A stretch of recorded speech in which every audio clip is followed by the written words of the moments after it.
have seen many YouTubers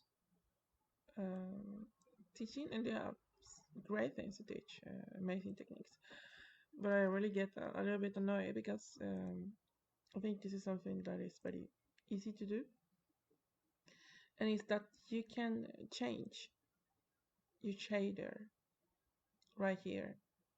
It's much easier than the principal BSDF.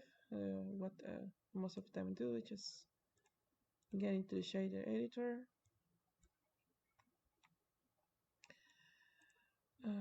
erase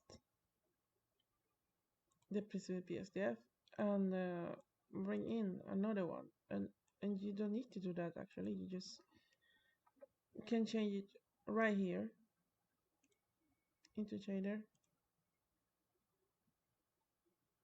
Change it here, or you can click Shift S, and here you can change it also.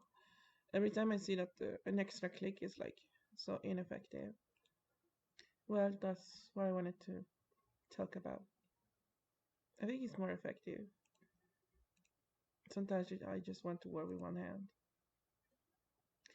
So, that's it for today. Bye.